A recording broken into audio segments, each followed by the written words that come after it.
एक गाड़ी चलाता रहा एक व्यक्ति और रास्ते में कोई भी बेध्यान हुआ या कोई रश कर आ गया और अकस्मात हो गया। अकस्मात करने के बाद वो व्यक्ति स्वयं उसको पुलिस स्टेशन या तो हॉस्पिटल ले जाता है, तो इसके लिए कम सजा का प्रावधान किया है।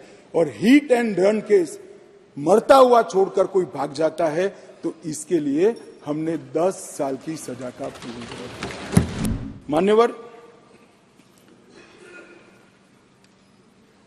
एक मैं स्पष्टीकरण करना चाहता हूं कि गैर इरादतन हत्या जो थी, अकस्मात जिसको कहते हैं, इसमें हमने 2 हिस्से किए। अकस्मात तो किसी भी व्यक्ति से किसी भी स्थिति में हो सकता है। एक गाड़ी चलाता रहा एक व्यक्ति और रास्ते में कोई भी बेध्यान हुआ या कोई रश कर आ गया और अकस्मात हो गया। अकस्मात करने के बाद वो व्यक्ति स्वयं उसको पुलिस स्टेशन या तो हॉस्पिटल ले जाता है, तो इसके लिए कम सजा का प्रावधान किया है। और हिट एंड रन केस मरता हुआ छोड़कर कोई भाग जाता है तो इसके लिए हमने 10 साल की सजा का प्रावधान। और मैं मानता हूं कि इससे हिट एंड रन के केस में काफी कमी आएगी। पर ये करते करते जो डॉक्टरों की नेग्लिजेंसी से अगर किसी की मृत्यु आती है तो वो भी गैर इरादतन हत्या में आ जाती है, इसकी भी सजा बढ़ गई। तो हमने इसको मैं आज ऑफिशियल अमेंडमेंट लेकर आऊंगा, डॉक्टरों को इससे मुक्त कर दिया है। इंडियन मेडिकल एसोसिएशन ने मेरे सामने रजूआत करी थी, हमने इसको मुक्त करने का।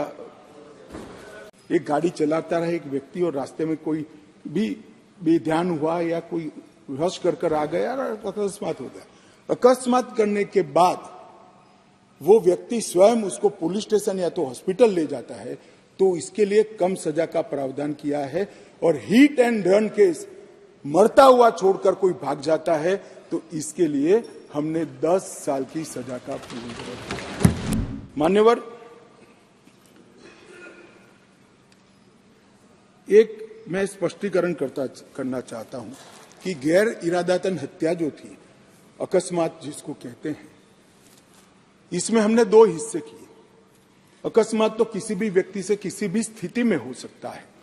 एक गाड़ी चलाता रहा एक व्यक्ति और रास्ते में कोई भी बेध्यान हुआ या कोई रश कर आ गया और अकस्मात हो गया। अकस्मात करने के बाद वो व्यक्ति स्वयं उसको पुलिस स्टेशन या तो हॉस्पिटल ले जाता है, तो इसके लिए कम सजा का प्रावधान किया है। और हिट एंड रन केस मरता हुआ छोड़कर कोई भाग जाता है तो इसके लिए हमने 10 साल की सजा का प्रावधान। और मैं मानता हूं कि इससे हिट एंड रन के केस में काफी कमी आएगी। पर ये करते करते जो डॉक्टरों की नेग्लिजेंसी से अगर किसी की मृत्यु आती है तो वो भी गैर इरादतन हत्या में आ जाती है, इसकी भी सजा बढ़ गई। तो हमने इसको मैं आज ऑफिशियल अमेंडमेंट लेकर आऊंगा, डॉक्टरों को इससे मुक्त कर दिया है। इंडियन मेडिकल एसोसिएशन ने मेरे सामने रजूआत करी थी, हमने इसको मुक्त करने का